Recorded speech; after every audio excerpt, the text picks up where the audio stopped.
Okay, this is going to be an overview of the very first lab that you'll do for ECE Skills in Design. And the purpose of this lab is just to introduce you into the various instruments that you'll be using, like the oscilloscope, function generator, the digital multimeters, the power supply, and begin doing some error analysis so we can think about those results for future labs. And hopefully, certainly by the end of the semester, you become very proficient with these that you can do physical experiments on your own.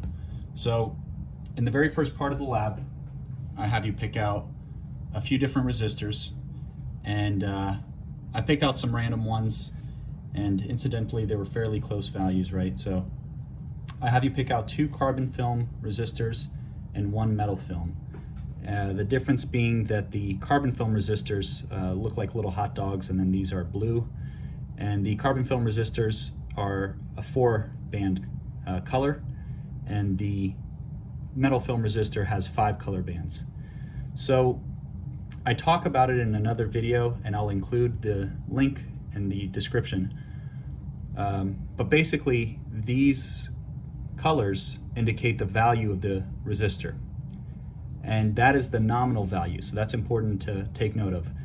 So based on the color of the resistor, you're provided an initial value and also a tolerance. So it'll tell you that it should be accurate to within a certain percentage. So when I punch in these resistors, and you can use the color guides that are in the lab, or you can type it in online. There's lots of color calculators, the color code calculators. I basically have a 620 ohm resistor here with a tolerance of plus or minus 5%, and then I have a 510 ohm resistor here, and this is a 10k ohm resistor. I mentioned in the lab that you want to have these values be relatively close, but it didn't have to be as close as I chose them. If this was 500, this other one would have even been okay being a couple thousand ohm or anything like that, but you don't want to pick one out that's, you know, a 100 ohm resistor and a 10,000 ohm resistor, because it's going to make it difficult for future sections or future parts of this lab. So in any case, first thing we want to do is figure out those color codes, and you can reference the video to do that, right? The next thing we want to do is we want to set up this breadboard to be able to actually create a circuit. So here, these are called banana plugs. So I'm going to pull these cables out. And it doesn't matter what color you use. I'm using white and yellow here, but they could have been red and black or whatever else. And I'm going to connect these to the first channel on my power supply, although you can use any other channel. Let's just keep it consistent for now. And I'm going to plug this into ground and VA on my breadboards. And you'll have a couple of different breadboards in the lab, so it's fine if you use a different one. The next thing we want to do is actually make a connection here to the power rails. I have another video that explains how breadboards work, but I'll include a brief overview here, which is once we've made a connection here, there's still not a connection to the power rails on the board or any other section of the board. So what I need to do is, if you look closely here, there's these set screws. I can raise them up and you'll see some metallization there. And I just need to connect a wire from here to the power rail, the positive one, and then from here to the negative.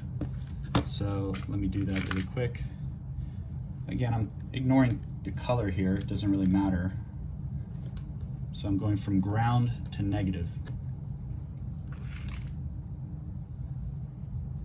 And then from positive to positive here. And it doesn't matter where it is on my power rail, it all works. So this power rail is still not connected. You could jump negative to negative there and then get power there and then positive to positive. I'm not going to do that because we don't really need it for the circuit that we're using. So let's look at the lab here. After you get the nominal values, and you should also have the tolerance, you'll include a picture of your resistors. And here we have a few different ways that we're going to measure. So initially we're going to use the Keithley Benchtop multimeter to measure the resistance. So let me make those connections there. And for that, it's almost a similar cable on this end that you use, but this is, it has a micro grabber end.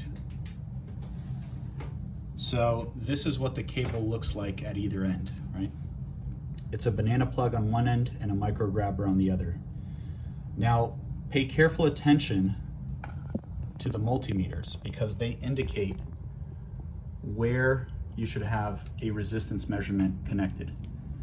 You'll notice that here on the Keithley, there is a little ohm symbol here for positive, and then there's a connecting line here to this input. So let's make our connections right there. And we're going to do this here.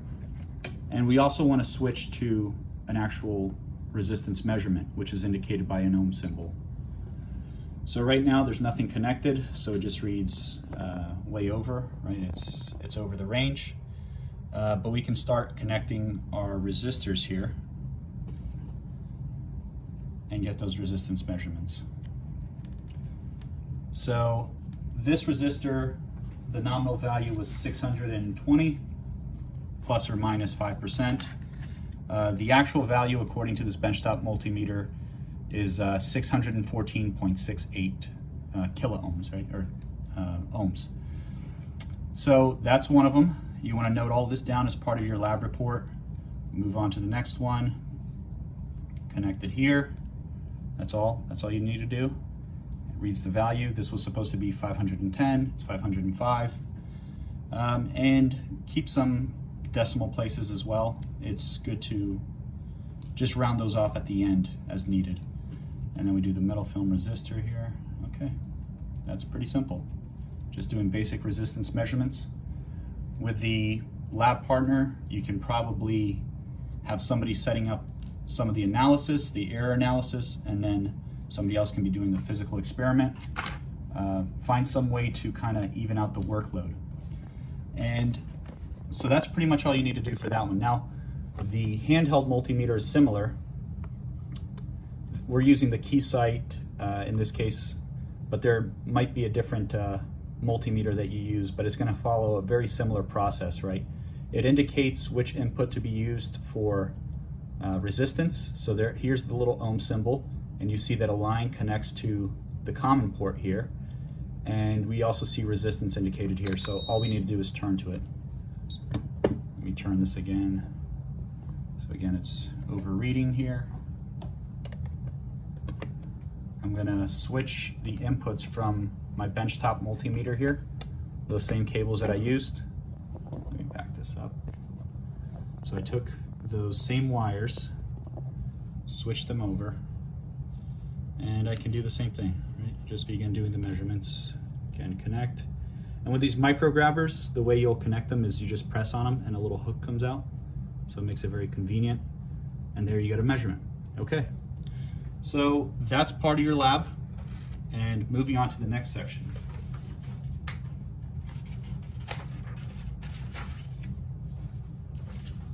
For part 2, we also do a current limit for each resistor. So in the lab, I mentioned that each resistor has a power rating, and for most of the ones that you're using in the lab, they're 1/4 of a watt. So you can't exceed 1/4 of a watt for each of these here. And I provide an equation for how to determine what the maximum current that it allows. We want to be sure to keep it safe so that the worst thing that happens is a resistor burns up. In any case, we're going to begin by placing the carbon film resistors in series. Now we can ignore the metal film resistor. And if we haven't used the breadboard before, this might be a little bit confusing. I include, the video I include in the description covers how to use it, but all you're really going to do is, in this example here, when I provide a voltage from the power supply, it's going to travel, the positive voltage is going to travel through here, through this wire and into the power rail. And it's going to be across the whole positive power rail there for whatever voltage I provide. So all I have to do is connect one end of the resistor into anywhere on that positive power rail and bring it into a column, right? Okay. The other resistor from the same column where this one terminated is going to begin, and that goes back to negative. Now this is a very simple way to do it. If you wanted to include more wires, you can, but in general, you want to reduce the number of connections in your circuit.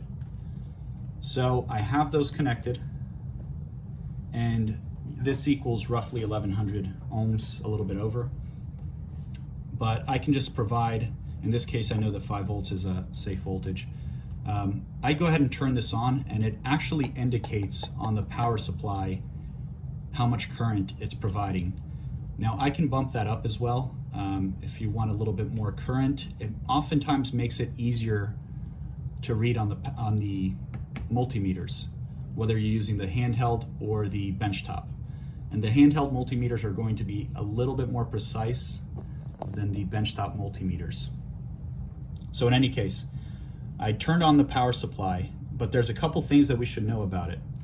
There's 2 things that you can set on the power supply for each channel. So VSET says how much voltage it should provide. Now ISET is also a current limit.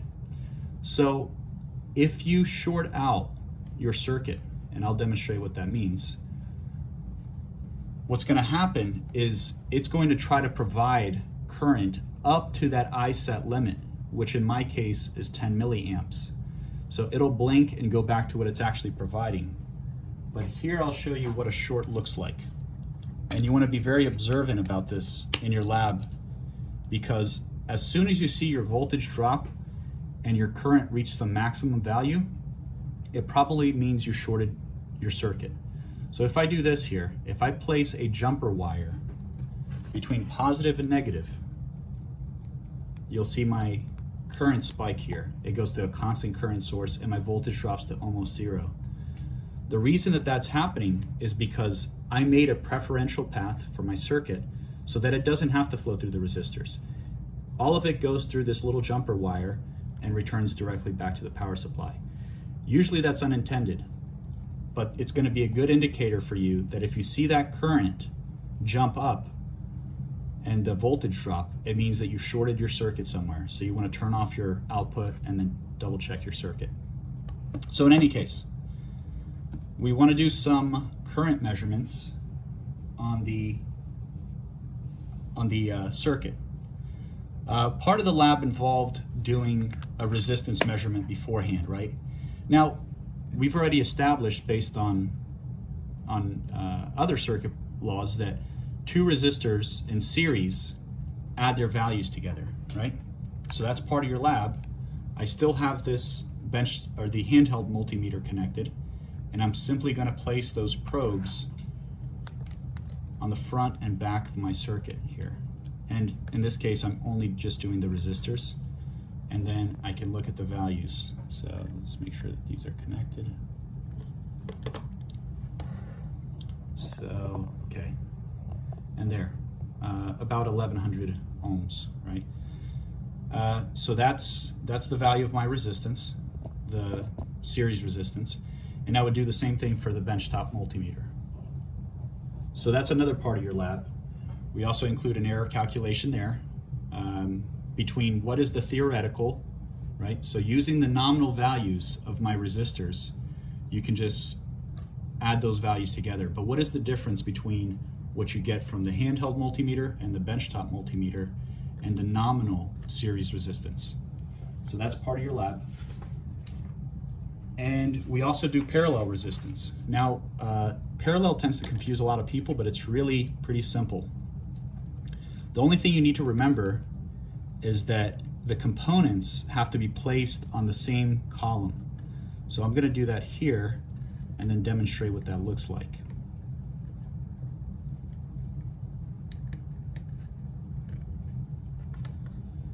So if you look here,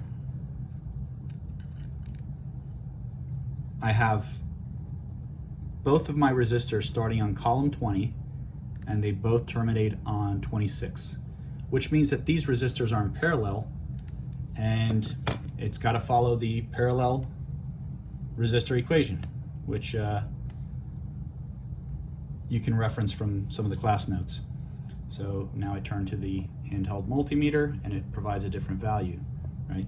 Resistors placed in parallel reduce the equivalent resistance.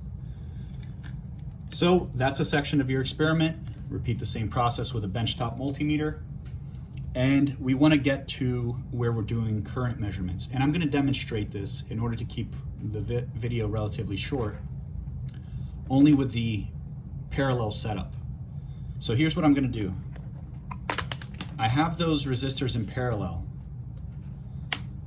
And what I'm going to do is I'm going to take another wire. You can use the jumper wires or the breadboard wires, whichever you prefer. And I'm going to make a connection to that first column here from my positive power rail.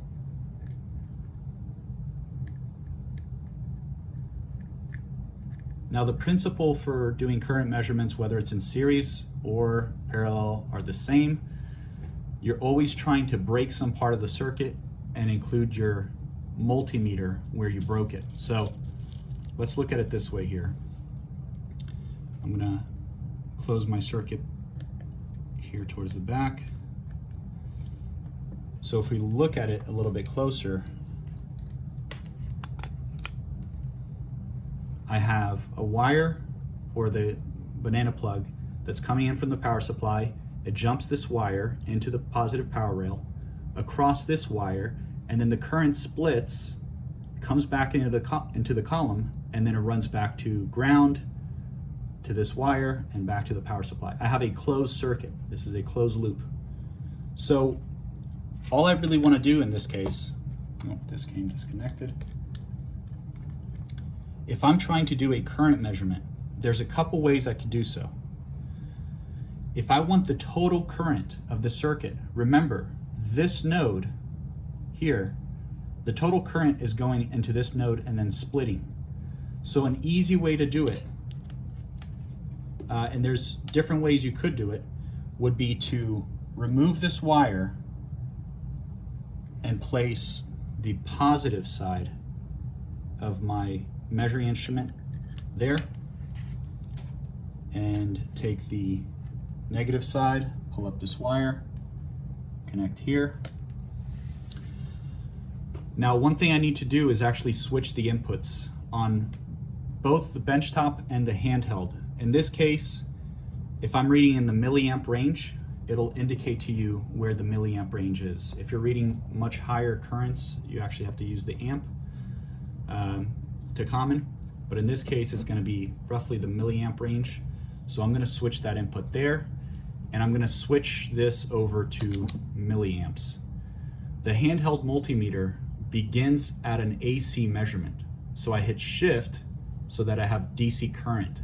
Now that's what it's measuring. The benchtop multimeter is similar to that, where when I'm doing a current measurement, I'm doing it from here to this point. So it's the bottom left input, positive, to this middle right common. And all I have to do is I have to hit shift and DCI. So the shift button allows me to select other options, and that switches it to milliamps DC. Okay, so we're turned on there, and now I'm going to set my output on, and you'll see on the handheld multimeter, which is connected, the total current, right? So this is the total current that's passing through my circuit. My voltage did drop because it hit the current limit, right? So if you intended to use this voltage, that's fine. Otherwise, you want to set your current up a little bit until you get the voltage that you intended. So I'm going to go back to VSet here. So say I wanted to use 10 volts. I'm no longer current limited, so I'm using 10 volts, and then I go back here, and this was the current for the circuit. This is somewhat arbitrary. The only thing that I want you to do is to make sure you're using a safe amount of current for the circuit. So don't burn up a resistor And also they get hot if they're sourcing a lot of current, so we don't want people to burn themselves. In any case, that's essentially it for a current measurement. The only thing I'll show you next is if you're doing the current measurement through one particular component. So in this case, I'm gonna close my circuit back to its original configuration. And what I'm gonna do is, say I only want the current measurement through this resistor, this bottom one. What I'm going to do is I'm going to disconnect it. Now remember, I mentioned breaking the circuit and then reconnecting it using the multimeter. So ground is going to go to that part, and I can take another wire, another jumper wire for example, and place it back where it was. Now let's kind of look at our circuit again so that we get a sense for what's going on. Power is coming in to the positive power rail, jumping down the brown wire, and then it's going to split off. Part of it is going to go into the resistor, and then part of it goes into this jumper wire, which follows the path through the multimeter. That's very important to remember, is that current is measured through, voltage is measured across. And if I turn on my power supply, it indicates the current only for that resistor. Okay. Voltage measurements are more simple because we never have to break the circuit to do them. And of course, in this case, the voltage must be the same across both resistors. If I place them in series, and I'll do that here, I can switch back to a voltage measurement on the handheld and hit DC. When I turn on my power supply, if I want to know the voltage across any particular resistor, place these probes across, and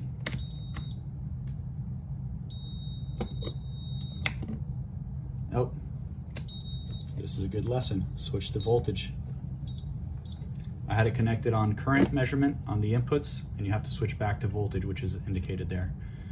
So there it shows 5.3 volts across the first resistor, and then you should measure the second one as well. The measurement for the benchtop multimeter is very similar for the voltage. I'm going to connect to the voltage inputs, which are indicated with a V, and the line tells you which is the common input there. And I switch back to DCV, which is DC voltage, and it indicates something similar. So all of these values you're noting down and going along, doing an error analysis on each. So that includes both the voltage and the current measurement. The part 4 on your lab is going to be about the function generator and the oscilloscope. And I'll stop this video here.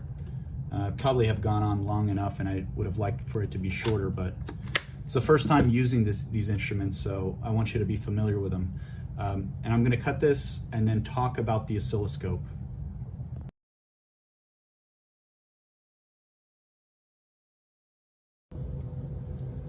Okay, so this is part 4 of the lab, and we turned on our oscilloscope and our function generator. The function generator always kind of resets to a default setup, but the oscilloscope will retain memory of previous measurements and things that were done or previous configurations. So one thing we can do is we can just hit default setup, and it just erases everything. So the main thing that we want to do here when we first start it up is add some measurement types for what we're going to do with a circuit. Now, I've reduced my circuit down to just the 2 resistors, so that's all you really need for this. And what I'm going to do is I'm going to add some measurements, or rather some measurement types. So if I look here on the wave inspector, I hit measure, and it's going to tell me which channel it's selecting on source, which is controlled by this wheel, and the type of measurement is selected here. So to make it a little bit more interesting, let's add a second channel. We haven't connected it yet. And let's go back to measure. Now I can select my source 1, and what I want to look at are two measurement types. I'm going to add peak to peak, so I scroll down and I hit OK, add, and I'm going to add RMS. So there's RMS, and I hit OK, add measurement. And I'm going to do the same thing for source 2, so I scroll this over to source 2, and I want to keep it in the same order, so I'll do peak to peak first, OK, add measurement, and RMS, OK, add measurement, and I hit measure, everything goes away. And now you'll notice here on the screen, it indicates for channel 1 the peak to peak value and RMS, and for channel 2 peak to peak and RMS. Now obviously there's no signal there yet, so there's nothing interesting to look at. So the function generator will provide a sinusoidal signal or a time varying signal, and it can do any number of functions. It can do a square function or a ramp function, pulses, all sorts of things. We're going to change this to something in the realm of 1,000 hertz to 5,000 hertz. So it doesn't really matter. I'm going to hit 1 kilohertz, and what I'm going to do here is I'm going to hit 1.0 on the numeric pad, and then the metric prefix corresponding to kilohertz. So that changes my frequency.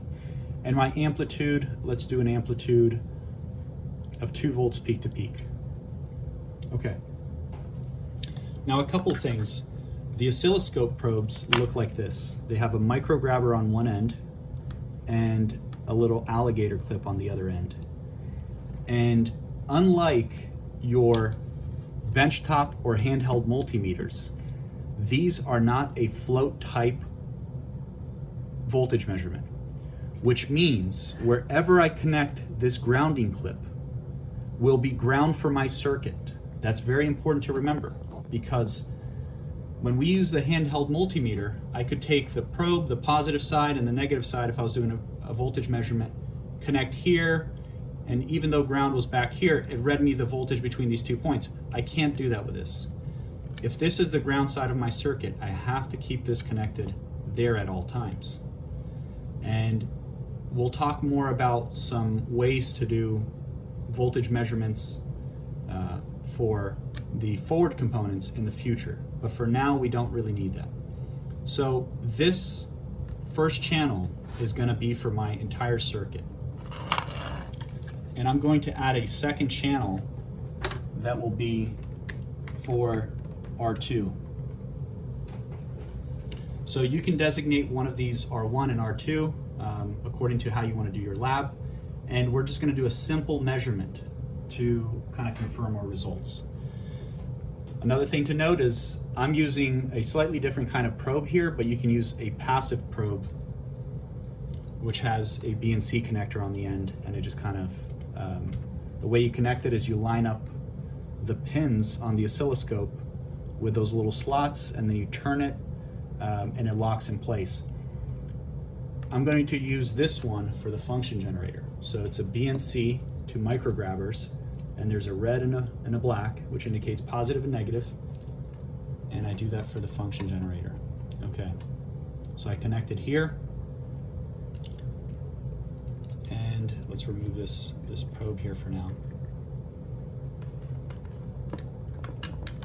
What I'm going to do is I'm going to place a voltage across my circuit. Very similar to what we did with DC, but the DC setup was a little bit more involved because we were using the banana plugs. So I place that across, and once I turn on that output, it's going to provide the voltage, the time varying voltage, according to what I specified here. So that's the setup. It's fairly simple. You can just see the red is connected here. This is the back of my circuit. That's all it really is. And I have a probe set up, and I'm going to connect a second one for my channel 2.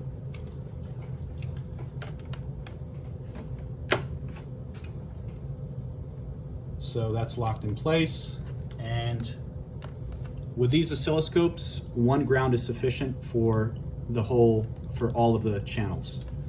So when I connect this on my board here, and this is getting a little tight here, so I'm going to try to make it a little bit clearer to see.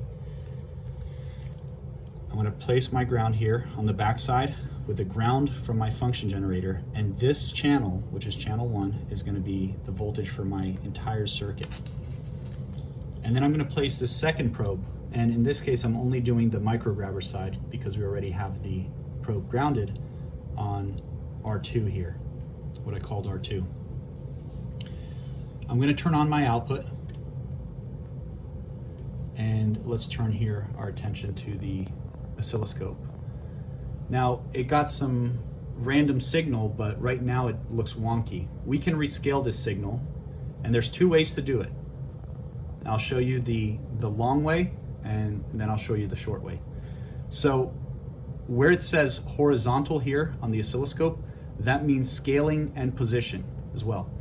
But this scaling knob will allow us to change the time signal that it's looking over. So as I bring this back, you can see that my signal comes into focus, right? And I also can change the vertical scaling on these signals individually with these knobs here for channel 1 and for channel 2. Always on the oscilloscope, it'll indicate what you've scaled to. So on channel 1, each of these lines indicate 1 volt, right? So you can see here, this is putting out 2 volts peak to peak, or so it thinks, and this is indicating 4 volts peak to peak. So there's something a little strange going on, and we're going to talk about that. But I want to show you the quick way of doing this, right? So let's just mess up the scaling here. We have some weird scaling, and I hit this button, autoset, the button here up at the top. Look what happens. It automatically brings them into focus, and it actually separates the signals out, which can be a nice thing, but you can bring them back into the horizontal axis by pressing in this knob here, which is above the channel indicator. So we have the values indicated here. We can read them based on the scaling, and it tells us how much RMS is coming in and what is the peak-to-peak value for each. Now, here's something to mention about the function generator. It doesn't know how much resistance it's encountering. So there's something called impedance matching that we normally have to do. And I'm going to gloss over it a little bit, but I will include a video about it because it will be important for future labs. But the important thing to remember is that this one lies, this one tells the truth, right? And okay, that's not exactly right. But what it means is this doesn't really know how much resistance it's encountering or the impedance, and so we have to tell it. So if I go to my output menu, I don't recall how much I think the resistance was around 1100. I actually provide it the value of the load, and it will rescale accordingly. So I might have been a little bit off there, so you can always remeasure your value and do it properly. But the way you get there is from the top menu, you go to output menu, and you hit load impedance. And in this case, because I have a series circuit, I provided roughly my series resistance. Now you'll see that it's much closer to what I expected. And I can always change that amplitude so that they match. If I wanted really 2 volts peak to peak in my, to be across my circuit, I can always modify that. And I'll do it kind of quickly here. I'll just do an adjustment on this end. And all I'm doing is I'm hitting amplitude and then changing this until I see 2 volts peak to peak on channel 1. I can rescale again, set it back into the center. Okay. So, and you can always fine tune this if you like. So here, all right, now I have 2 volts peak to peak. It will vary a little bit in value. And one thing we want to do for our lab is confirm. If we look at that voltage across with our handheld multimeter, what will it read, right? So I'm going to grab my probes, connect this here.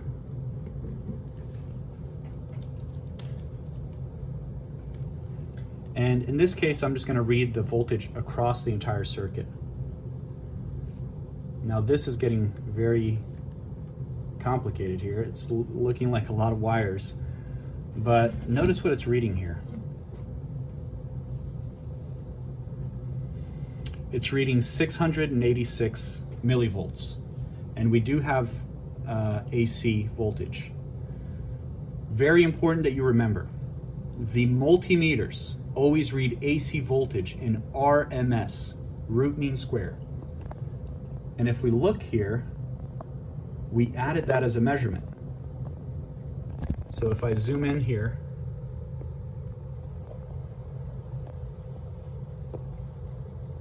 we see that RMS is one of the measurement types. Okay, now what I want you to do is treat this as the nominal value and this is the actual value and calculate the percent error, right? And that's another method of using the oscilloscope. So the oscilloscope provides us phase and it provides us an actual characteristic of the signal. This does not, but it allows us to read the magnitude of a voltage, but it does so in RMS. The reason I'm emphasizing that is because it will cause a lot of issues. If you don't know if you're working in peak value, peak to peak, or RMS, it will cause a lot of issues. But one initial thing that we want to do for this lab is just utilize the multimeter to see what we're getting here, kind of verify between the two, and gain some understanding of how to use the function generator in the oscilloscope. So again, I'm going to try to keep this short, so I'm going to cut this off here. We're going to switch to the Multisim portion and then resolve it there. So.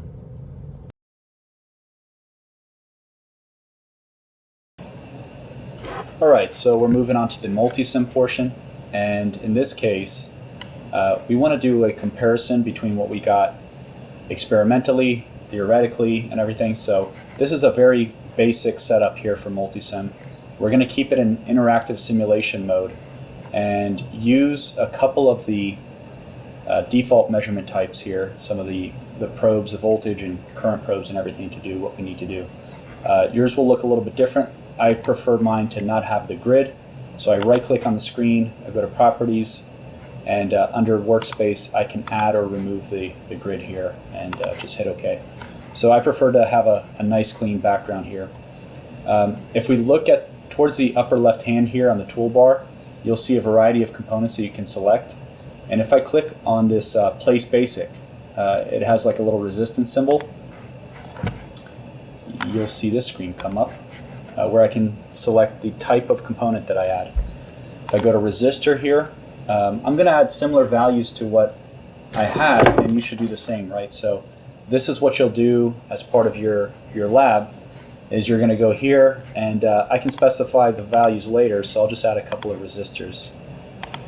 And this one was a 620 ohm resistor, nominal value. This was a 510 ohm resistor. And remember, these are perfect ideal components. So that gives us a good clue of whether or not our theoretical measurements are going to be correct, and then we can compare them to experiment, which is something you'll do quite a bit during the semester. So next thing I want to add is a power source, and here again on the upper left hand side I hit place source, and under power sources I'm going to select DC power. So I'm going to make one circuit arrangement for my series circuit and one for my parallel circuit. Move that a little bit, and the positive side is here, right? This is indicating the ground where the line is a little bit shorter, and all I have to do is click on that end here, connect it to this end of the resistor, and then connect them between each other here. You can always adjust it and kind of clean it up. And then that's going to circle back around. If I click on the screen, it'll create a kink there to bring it back to where I want. Okay, if I hit interactive mode, obviously nothing really happens because I haven't added probes yet. So I can add a differential probe across each of these components to tell me the voltage across each of them. So I'm going to add one there and one here, and that actually tells me the voltage. Let's zoom in a little bit, and we can modify these under properties. So I right clicked on it and pull up properties. What I'm going to do is I'm going to remove some of the measurement types that I use here. I really just want the DC voltage, So I'm going to hit custom here, and for show I'm going to hit no on peak to peak. I'm going to keep actually I'm going to keep DC. No, we can remove that. Let's just keep the voltage, the very top one, because if we're doing a DC measurement, that's all we really need. And I can hit apply. I can go to the appearance here and increase the size. So let's make it 18 so I can see it. It's nice and big here. So you should do that for all your measurements here, so that whenever you take a screenshot and submit this, we can clearly see what your voltage was. And you can do the same thing for a parallel circuit setup, right? So I can take this and I just hit Control Copy, or Control C rather, and I can make a parallel circuit here right beside it. And so in the case of the lab, we're only going to ask you to make a comparison for the DC measurements, really. The oscilloscope portion was just mostly an introduction. It wasn't too heavy on it. We'll talk a lot more about it as the semester progresses.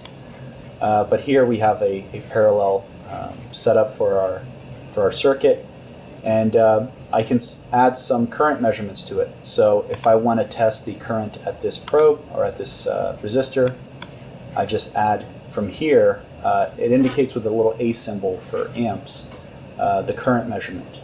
Now what I want to avoid is a lot of people go and try to use one of these tools on the side here, but they can be very confusing. We'll talk about using some of these later on, but for now these are very nice. With interactive mode, it's a very clean setup. I can change the appearance as I like, and it makes it a lot more simple. So I'll provide more directions on what you should do for the submission, but for now I simply want you to be a little bit familiar with how Multisim works, the very basics of it, just adding a few components, adding a power source and that kind of thing.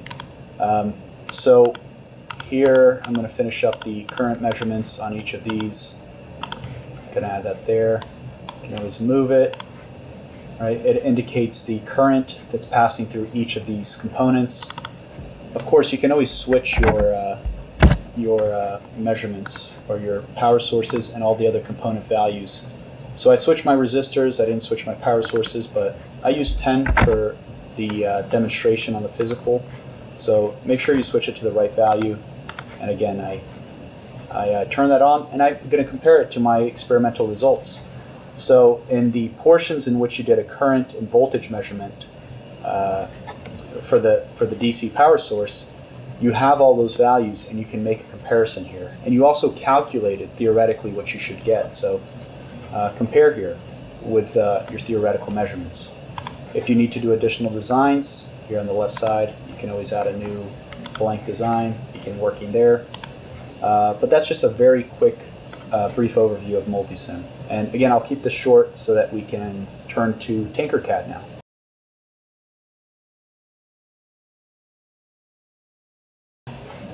Okay, so your Tinkercad will be similar to this, a similar layout. It may be a little bit different, but what we're going to do here is we're just going to create a new circuit design. And I'm going to hit Create and Circuit, and it'll pull up a new screen here. We can see some of our components on the right that we can select.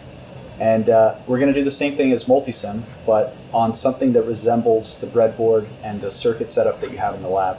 So I'm going to place a small breadboard here on the side, and I'm going to take some resistors. And we talked about the breadboard briefly. I have a video on the channel that talks more extensively about it. So I'm going to place that component and change the resistance value to what I actually used. So it was 620. No, that should be ohms. And I have another resistor which is 510, and that's ohms. And really here, all we want to see is that you're able to configure the breadboard properly. So let me take this and rotate this as well. So up here on this part of the of the layout, you can actually rotate your components, right? So they cross columns, and I'm going to place them in the same column here on this end. So once I hook up a power supply, and here I can search for power supply. This kind of resembles what you have in the lab. I'm going to say the voltage is going to be 10 volts. The current, I don't have to specify a current there. I'm going to connect from positive to positive, negative to negative here. You can feel free to switch the color of the wires. I'm going through this quickly so that, again, I don't have to upload an hour-long video and expect you to watch it. So from here, I can make, from the positive power rail, just like the physical breadboard, I can make a connection to the start of my circuit here, this very first terminal. It's the same column. And then the current would flow through this resistor, through this column, into this resistor, and then back to the ground side. So let's connect here, and I'm going to change the color just to make it a little bit more clear. If I start a simulation, it tells me how many milliamps is flowing through my circuit in this series setup. But I can also add a multimeter here. So for this one, we're doing voltage measurements, so I'm going to keep the mode in volts, and maybe we want to add 2 of them, right? I'll place one here. Now you can do this a little bit nicer by, when it's indicating there that little flashing, you can actually kink the cable so that it kind of has a nice routing. But what we're going to do is we're going to place this positive to positive here, and negative to negative here. This will be for the R2 resistor. And again, we don't have to change the colors, but we can if we like. And just to speed this up, let's get this here. And these are doing a floating type measurement. And change the color there. Okay. Now if I start the simulation, it will actually indicate the voltage that I want. So it would be very easy to switch this into a resistance mode, or switch it into current mode as well, which is something you can do. The only thing I really want you to do in this case is have a series setup and a parallel setup for the circuit. And in the series example, you just indicate the voltages, and in the parallel setup, you would indicate the currents. So that's all I really want to see. It's fairly simple, and we've talked about how to do a parallel setup, right? So if I take this component, move it over here, let's delete this, and I take this one, move it over here. Now they're on the same column. They terminate on the same columns in both ends, and delete this wire, and this gets routed over here, right? The start of the circuit, from positive power rail to the start of the circuit, and then from negative here. Okay. This goes to red. Let's delete that. We can switch it to a current measurement. So if I want the individual branch currents, let's again review what we're doing here. All I really want to do is place these multimeters in the path, right? So what I'm going to do first, let me place this one over here. And let's see if I can sneak some way of getting this to be a little bit easier to look at here. And this is going to follow from this resistor to this multimeter, right? So I'm going to also stagger this a little bit. So these will actually cross the column.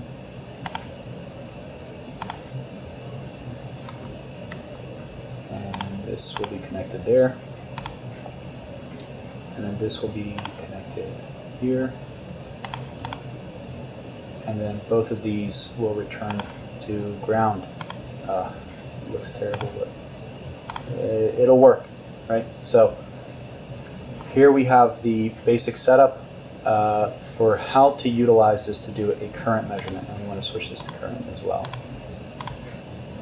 So now it indicates the current going through each of the resistors. That was a very quick and not too detailed way of doing it. So I skipped over some details, but your professors will be available in the lab to help you. And this is mostly just to get you familiar with the breadboard setup. So it's not too difficult, it's fairly intuitive, and hopefully that provided at least a little bit of clarity.